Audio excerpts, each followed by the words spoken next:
The diner sat at the edge of the two-lane highway like it had been dropped there by accident, a box of glass and neon holding on against the endless sprawl of dust and prairie.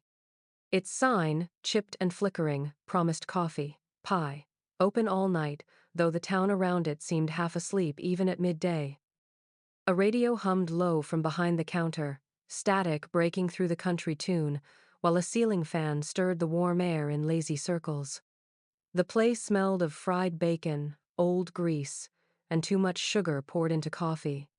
It was ordinary in every way, ordinary enough to hide something extraordinary. Clara Hayes moved through it all with a rhythm so practiced it seemed mechanical. Her steps made no sound on the cracked linoleum, her hands steady even when balancing three plates in one grip, her voice smooth but flat when she asked, "Coffee topped up?" or "Want that to go?" To the farmers who dropped in before dawn, to the truckers who rolled through on their way north, to the local kids who lingered on milkshakes they couldn't afford, Clara was simply the waitress, reliable, polite, always in her faded blue apron and white sneakers that never seemed to wear out. Her smile came easy, but it never touched her eyes. Hazel eyes, sharp and watchful, though most folks were too busy with their eggs and hash browns to notice. They didn't see how her gaze lingered a beat too long on the door whenever it opened, how the jangle of the bell made her jaw tighten almost imperceptibly. They didn't notice how her hand brushed the knife she kept tucked near the register when certain strangers walked in, or how she sat with her back always to the wall on her rare breaks. In a town this small, people prided themselves on knowing everyone's story. They knew where you were born, where your grandparents were buried, who you dated in high school, and whether you ever left town. But Clara's story was a blank, a sheet of paper no one dared write on. She had arrived 3 years earlier in a rusted pickup with no plates, walked into the diner, and asked if there was work. The owner, an old man with bad knees and worse eyesight, hadn't asked questions. He just handed her an apron. Since then, she had become part of the furniture.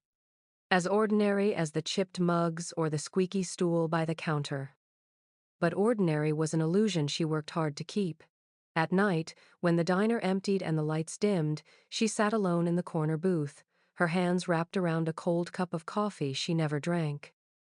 Her gaze would drift out to the highway, to the black line that stretched toward nowhere, and something heavy would flicker across her face. Regret, memory, fear. She would close her eyes, inhale, exhale, and force the mask back on. By sunrise, she was the same quiet Clara again, moving through the motions of eggs, bacon, and pie. Yet the cracks were there. The town had seen them in flashes. Like the night a drunk got too rough with a young waitress, and Clara's hand snapped to his wrist so fast and so hard that he dropped to his knees, crying out like a child. Or the morning she caught a glass before it shattered on the tile, her reflexes faster than anyone could follow. People laughed it off, called her strong, called her lucky. But Clara knew better. Strength and luck had nothing to do with it, training did. And training was something she had spent years trying to forget. The mask still held, but it was beginning to fray. She could feel it in the way her chest tightened when headlights slowed near the diner at night, in the way her pulse spiked when unfamiliar boots scraped against the entry mat.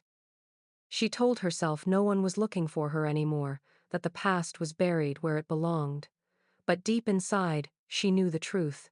Secrets don't stay hidden forever. And as the sun dipped low over the flat horizon, bleeding the sky into shades of orange and violet, Clara wiped down the counter one last time, eyes fixed on the door as the bell above it gave a faint, trembling rattle in the wind. She froze, rag clutched tight in her hand, every nerve on edge. The quiet mask still covered her face, but beneath it, something else stirred. The past was out there, waiting, and sooner or later it would walk through that door. The heat pressed down on the little town like a smothering hand, the kind that made even the flies too tired to buzz. The diner's swamp cooler rattled overhead, struggling against the afternoon sun that baked the highway into a shimmering ribbon. Inside, only a few customers lingered: an old rancher nursing a cup of black coffee, two teenagers hunched over a shared plate of fries, a trucker flipping through a newspaper.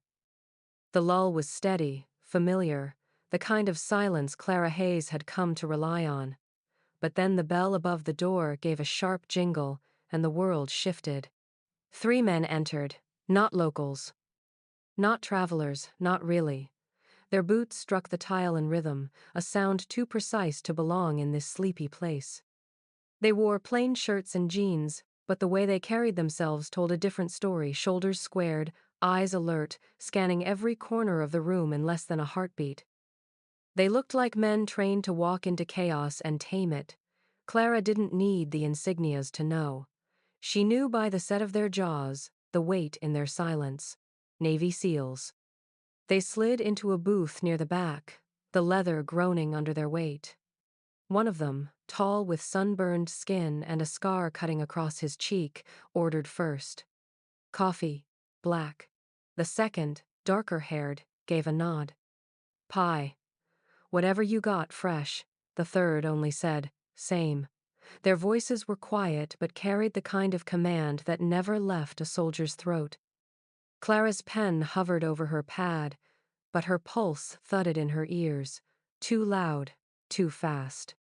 She turned toward the counter, forcing her hands steady as she filled mugs and plated a cherry pie. The motions were automatic, but her mind was not. These men didn't stumble onto her diner by chance. They were here for something, or someone, and every cell in her body screamed that someone was her. When she brought their order, they didn't thank her. Their eyes followed her instead, measuring. The first sip of coffee, the first forkful of pie, normal on the surface, but their questions came soon after. Slow town like this must see all kinds passing through, the scarred one said casually, though his gaze never left her face. Anyone unusual lately? Clara set down a pot of coffee on their table, her smile practiced. Depends what you call unusual. Folks passing through are just folks. The dark-haired man leaned back, studying her. We're looking for someone dangerous. Word is they might be hiding somewhere quiet, somewhere like this.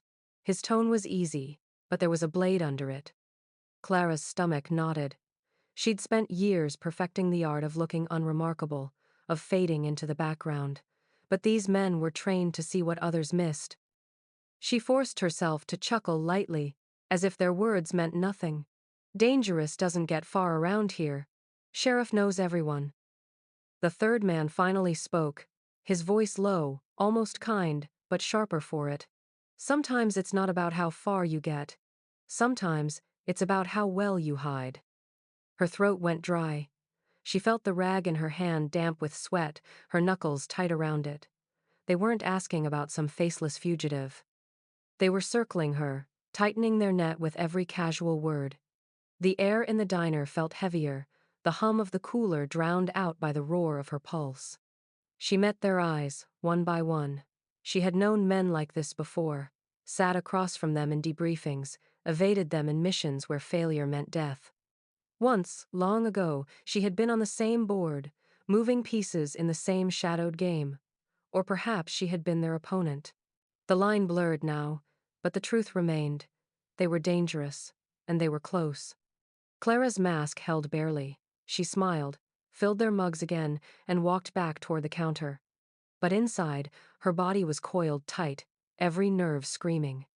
She had survived by running, by burying the past. But now the past had walked through her door, ordered coffee, and started asking questions. And Clara knew with chilling certainty, if she slipped, if she faltered even for a second, they would see her for who she really was. The night had settled over the town like a heavy blanket, the kind that pressed the air close and sticky. The diner's neon buzzed against the darkness, casting its pale glow onto the highway where moths beat themselves senseless against the light. Inside, the rhythm was the same as always: coffee pouring, forks scraping, laughter drifting from a booth of regulars. Clara Hayes kept her smile fixed, her apron tied snug, moving between tables like she had for years, but her pulse hadn't slowed since the SEALs arrived. Their eyes tracked her, their questions still echoed in her ears, and every instinct warned her something was about to snap. It began with a shove. The scarred seal, leaning back from his booth, accidentally, collided with a man standing at the counter. The trucker, broad-shouldered and already half-drunk, spun on his heel, cursing. "Watch where the hell you're going." The seal raised his hands in mock apology, but the smirk never left his face. "Easy, friend, just stretching my legs." But the trucker wasn't having it. His fist swung, wild and clumsy, meant more to make a scene than cause real damage. The seal ducked just enough to let it graze past, then stepped aside as if inviting chaos. In an instant, the diner erupted. Chairs scraped back, voices shouted, and the two men squared off in the middle of the floor. Clara felt the trap close around her. This wasn't a fight, it was bait. The trucker lunged again, and this time the seal didn't dodge. He allowed himself to stumble into Clara's path, forcing her hand. She saw the strike coming before it even landed, her body moving faster than thought. In one motion, she caught the trucker's wrist, twisted, and spun him off balance. His roar of pain split the air as she pivoted, driving him to the ground with a crack that echoed through the diner. Before anyone could blink, he was flat on his back, her knee pressed into his chest, his arm locked behind him, immobilized. Silence. Every sound stopped. The jukebox cut off mid-song, the laughter strangled in throats, the clatter of dishes frozen in mid-air. The trucker gasped under her grip, his size useless against her precision. And Clara wasn't the waitress anymore. Her eyes burned sharp, her jaw locked, every movement clean, efficient, lethal. The mask she had worn so carefully shattered in the space of a heartbeat. No one spoke. The regulars stared, wide-eyed. The teenagers gawked, their milkshakes forgotten. Even the drunk who had started it all looked more afraid than angry now. But the seals? They weren't shocked, not really. Recognition flared in their eyes, a flicker of memory, the kind that only comes when you've seen someone like her before. The dark-haired one leaned forward in the booth, his voice low but carrying through the stillness. "I'll be damned." The scarred one rubbed his jaw, no longer smirking. Knew it. The third, the quietest, simply nodded. Not surprise. Confirmation. Clara's chest rose and fell hard, her pulse a drumbeat in her ears. She felt every stare pressing against her skin, the weight of her secret spilling out into the open where it could never be taken back. She released the trucker slowly, letting him scramble away, but she didn't move her gaze from the seals. They knew. They had always known. For a long moment, no one breathed. Then the first whisper rippled through the room, disbelief cutting through the silence like a blade. "She's not just a waitress." Clara straightened, her hands trembling only slightly as she adjusted her apron. She could feel the fear, the awe, the questions clawing through the air. But it was the seal's eyes that held her still, because in them she didn't just see recognition. She saw history. And history, she knew, was about to catch up to her. The smell of scorched coffee and fried onions clung to the air, but beneath it lay something sharper, something metallic, like the tang of blood remembered. The trucker had stumbled out into the night, muttering curses, but no one moved to follow him. The rest of the patrons sat glued to their seats, their silence heavy, their eyes locked on Clara. She could feel their stares crawling over her skin, stripping away the thin disguise she had worn for years. The apron around her waist suddenly felt like a costume, flimsy and useless. The seals rose from their booth, moving as one. They didn't rush her. They didn't need to. Their discipline was a language in itself, and Clara understood every word. They stood tall, steady, calm. Predators who had finally found their mark. "You kept it quiet," the scarred one said, his voice measured. "Almost pulled it off, but I know you, Hayes." Her chest tightened at the sound of her real name spoken aloud, not the clipped Clara that had dulled her edges over time. It hit her like a slap. dredging up memories she had worked so hard to drown, nights spent crouched in foreign dirt, rifles pressed to her shoulder, shadows moving just beyond the scope. The dark-haired one stepped closer, lowering his voice but not his gaze. You were marked Kia in Al-Kharid. Extraction went bad, bodies burned, you vanished, we all thought you were gone. She forced her lips into a brittle smile, though her hands trembled at her sides. Maybe I should have stayed gone. The third, the quiet one, spoke then, his words cutting through the air like the clean edge of a blade. You didn't run just because the mission failed. You ran because of what you found. And what you found isn't buried haze, it's breathing again, louder than before. The diner's neon flickered against the window, humming like a warning. Clara's pulse thundered. She wanted to deny it, wanted to tell them they were mistaken, that she had built a new life, that she was nothing more than a woman serving pie to truckers on a forgotten road. But lies had no teeth here. These men saw through masks the way wolves saw through sheep's wool. Why now? She asked, her voice raw. Why drag me back? The scarred one leaned his weight on the counter, his eyes narrowing. Because the threat you buried is moving. And without you, we're blind. The words struck deep. She had known this moment would come, though she had prayed it never would. Every night spent staring at the black highway had been a rehearsal for this reckoning. Yet the weight of choice still pressed hard. She could run again, vanish into some other nameless town, sew another mask. Or she could face it, the truth she had carried like a live grenade, pin-pulled but never thrown.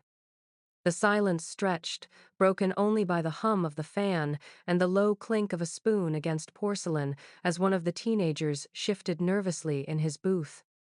Clara turned toward the window, her reflection staring back at her through the glass.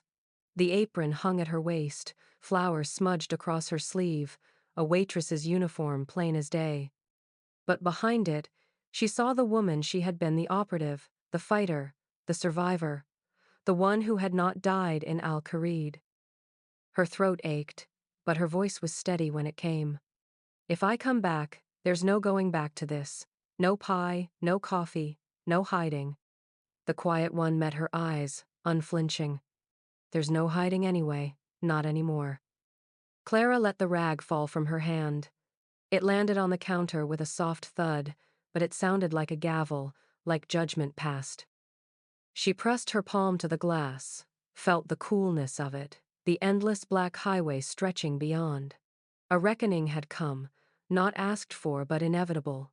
She had thought herself buried, invisible. But ghosts don't stay down. They rise.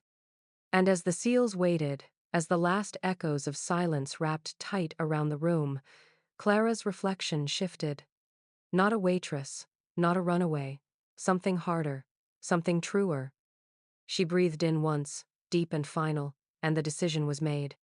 A reckoning was coming, and she would meet it head on.